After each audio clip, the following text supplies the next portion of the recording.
나를 위한 결정을 내리는 시간이나 기회를 찾아보시는 거 너무 중요할 것 같기와 우리 아이는 전혀 다르게 성장할 수 있다는 지점을 나의 부족함을 비난하며 구석으로 몰아붙이는 검사가 아닌 높은 기준으로 나의 잘잘못을 따지는 판사가 아닌 나 자신의 편이 되어주는 변호사가 되어라.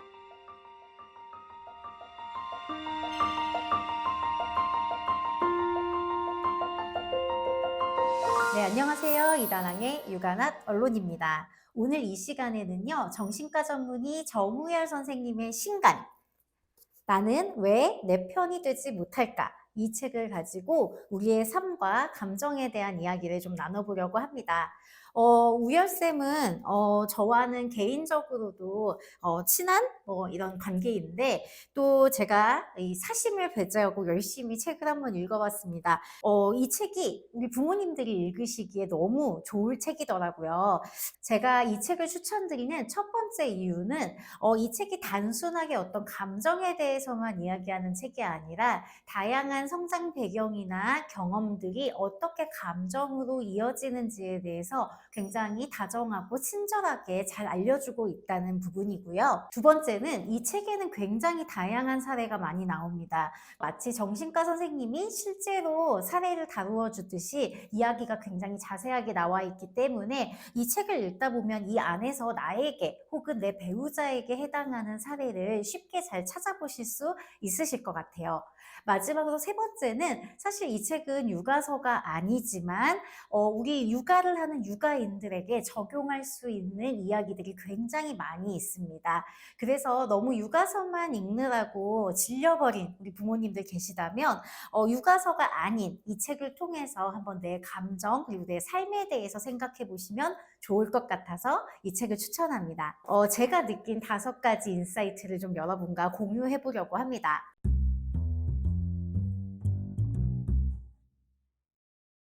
먼저 첫 번째 인사이트는요.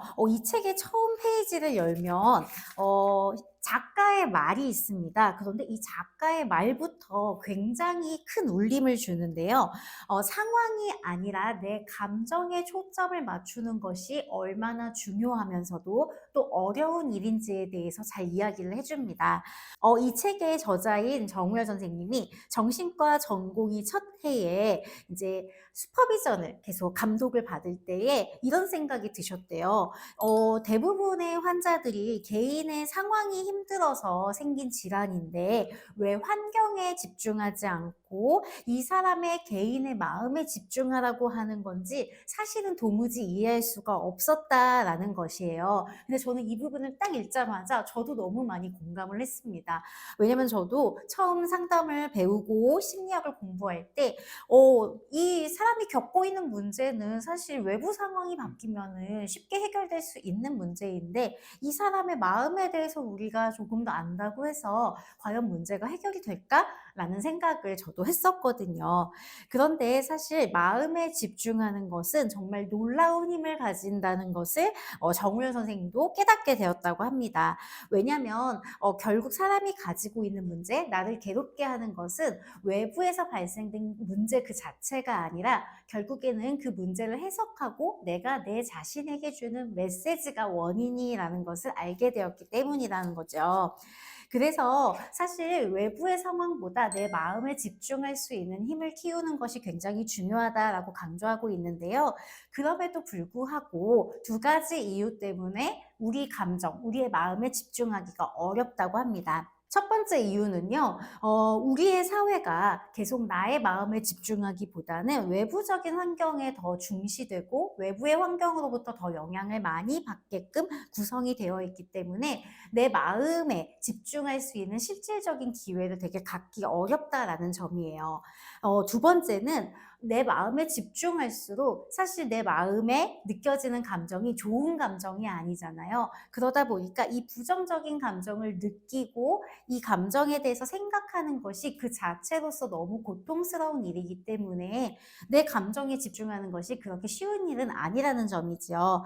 그러면서 여기 작가님이 정우열 선생님이 뭐라고 얘기하고 계시냐면 본인은 강의를 할 때 사람은 생각보다 별로다라는 이야기를 굉장히 많이 하는데 이게 내 자신이 별로라는 것을 인정하는 과정이 사실은 정말 쉽지 않지만, 내가 느끼는 감정이 부정적이고 나는 생각보다 별로고 이런 점들을 먼저 수용할 수 있게 되면 그때부터 새로운 시야가 열리고 나를 수용할 수 있는 것뿐만 아니라 타인까지도 수용할 수 있는 단계로 넘어갈 수 있기 때문에 이 지점을 내가 받아들이는 것이 굉장히 중요하다라고 이야기하고 있습니다.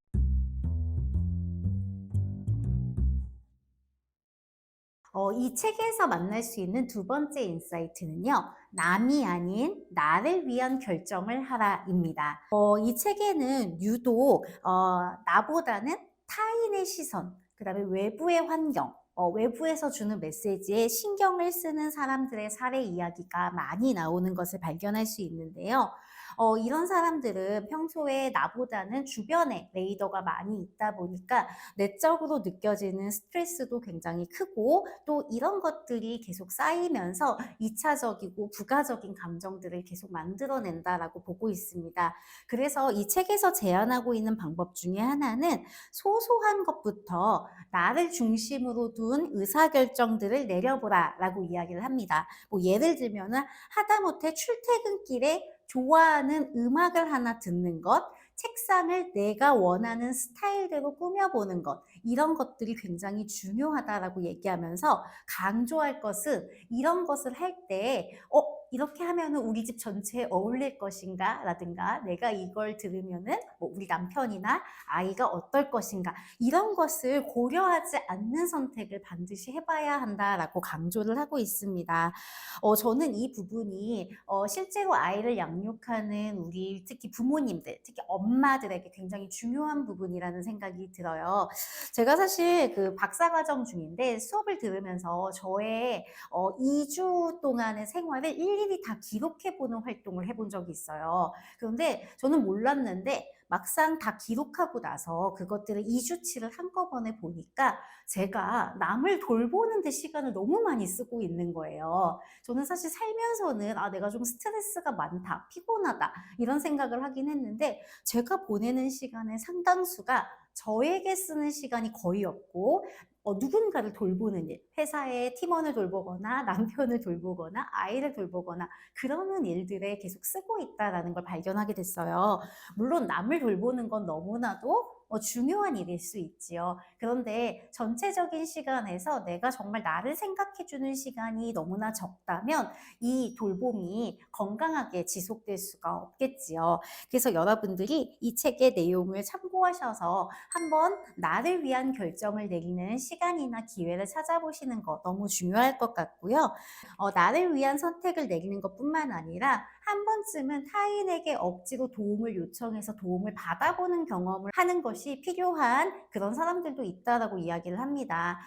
저도 사실은 남에게 부탁을 잘 하지 않는 성격이에요. 왜냐면 남한테 부탁하는 과정보다 그냥 제가 하는 게 더 편하고 빠르다고 생각을 많이 하거든요. 그런데 결심하고 일부러 이제 남편이나 아이에게 무언가를 부탁하고 내가 도움을 받는 경험을 해보는 것이 나한테 주는 위안이 굉장히 크고 또 내가 다른 사람과 연결되어 있다라는 감정을 더 많이 느끼게 해주는 것 같아요. 그래서 내가 좀 남을 신경 많이 쓰고 남을 돌보는데 에너지를 많이 쓰고 있다라고 생각하시는 분들은 이 지점 한번 생각해 보시면 좋을 것 같습니다.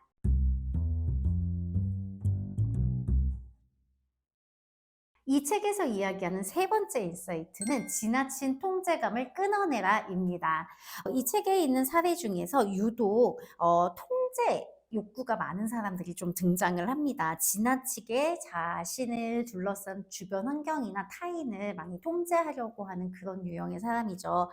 그런데 이런 사람들의 사례를 읽어보면 보통 어떤 공통점이 있냐면 이 사람이 성장하는 과정에서 너무나도 스스로 해결할 수 없는 큰 스트레스나 사건들 이런 것들로 인해서 무력감을 느끼는 케이스가 굉장히 많았어요.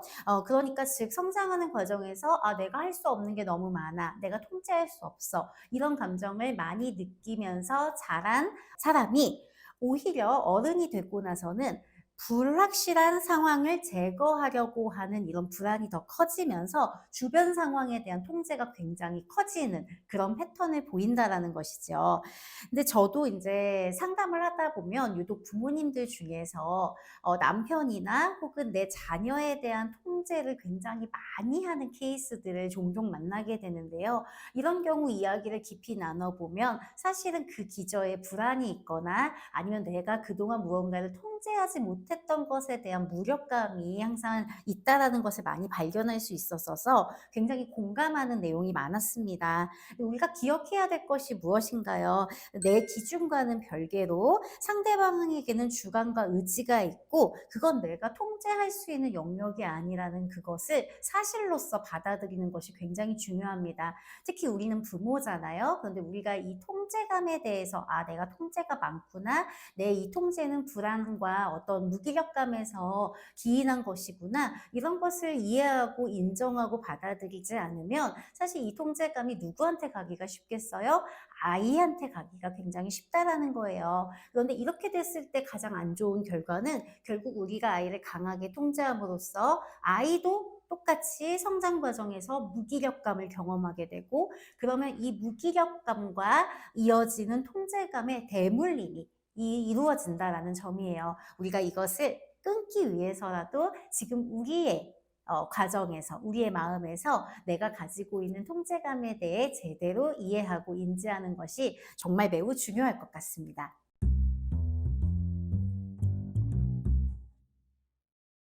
자, 네 번째 인사이트는요.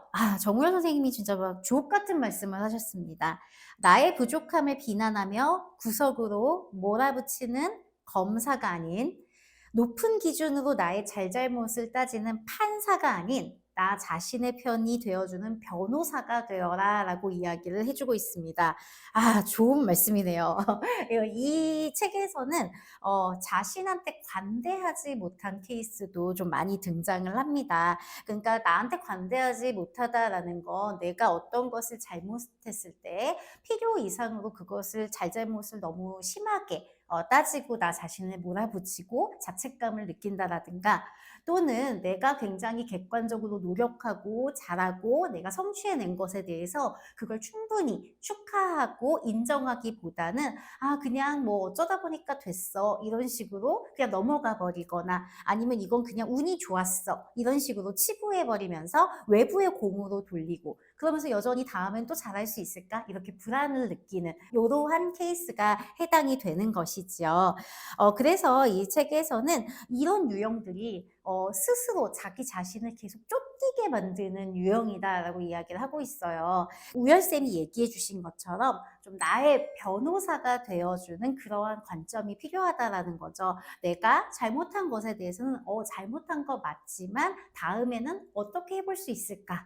라고 내가 나를 좀 다독이는 거. 또 특히 제일 중요한 것은 내가 좀 잘한 것에 대해서는 내가 노력했더니 이건 내가 해낸 거구나라고 인정해 주는 거. 이런 부분이 굉장히 중요할 것 같아요. 저는 그 양육 상담을 좀 하다 보면은 부모님들 중에서 내가 충분히 노력하고 아이한테 잘해서 아이에게 행동 변화가 일어나거나 아니면 내가 아이한테 굉장히 어려운 중에도 화를 내지 않기 위해 노력하고 상호작용을 잘하고 있음에도 불구하고 제가 그것을 이렇게 격려하고 칭찬해 드리면 그걸 쉽게 받아들이지 않거나 아니면 그게 그렇게까지 제가 잘한 건 아니에요. 이런 식으로 얘기하시는 분들을 좀 많이 만나게 돼요. 근데 전 그때마다 아니에요. 이건 어머니가 분명하게 해내신 거고 내가 잘한 거라고 인식을 하셔야 합니다라고 강조를 드리는 편인데요. 이 영상을 보고 계시는 부모님들 중에서도 내가 나 자신을 칭찬하는데 너무 인색한 것은 아닌가라는 생각이 드시는 분이 계시다면 오늘 이 시간 조금 내가 잘하고 있는 부분에 대해서 적극적으로 나를 격려해 보는 시간을 가지셨으면 좋겠습니다. 마지막 다섯 번째 인사이트는요. 나는 나의 부모와는 반드시 다르다입니다. 너무 공감했어요. 제목을 보자마자. 왜냐면 부모님들이 저에게도 많이 이제 질문하시는 것 중에 하나가 저는 자라면서 저희 엄마 아빠 때문에 너무 상처를 많이 받았어요.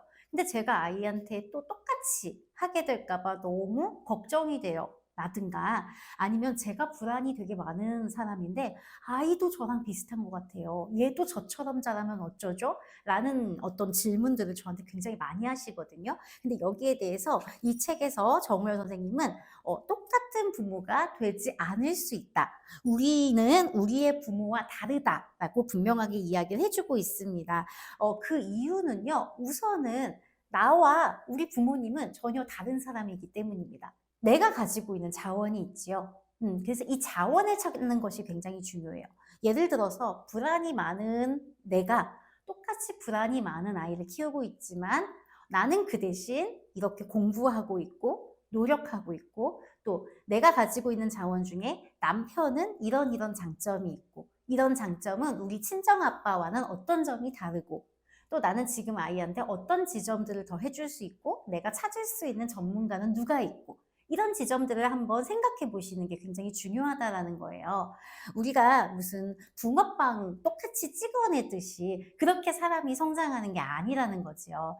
우리가 어떤 비슷한 기질을 갖고 있거나 아니면 일부 비슷한 성장 배경을 갖고 있을지라도 인간이 성장하는 데는 굉장히 다양한 요인들이 영향을 줄 수 있고 그렇기 때문에 우리와 우리 아이는 전혀 다르게 성장할 수 있다는 지점을 여러분들이 좀 인지하시고 믿으셨으면 좋겠습니다. 그것이 아이를 키우는 데 있어서 여러분이 느끼는 불안과 죄책감, 스트레스를 분명히 줄여드릴 수 있을 것 같아요.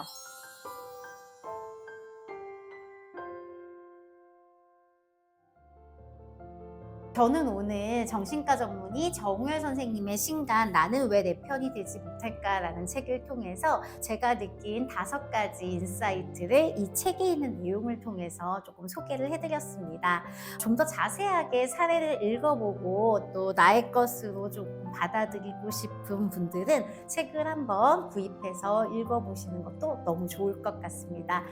저는 다음 시간에 더 좋은 컨텐츠와 인사이트로 찾아오도록 하겠습니다. 여러분, 감사합니다.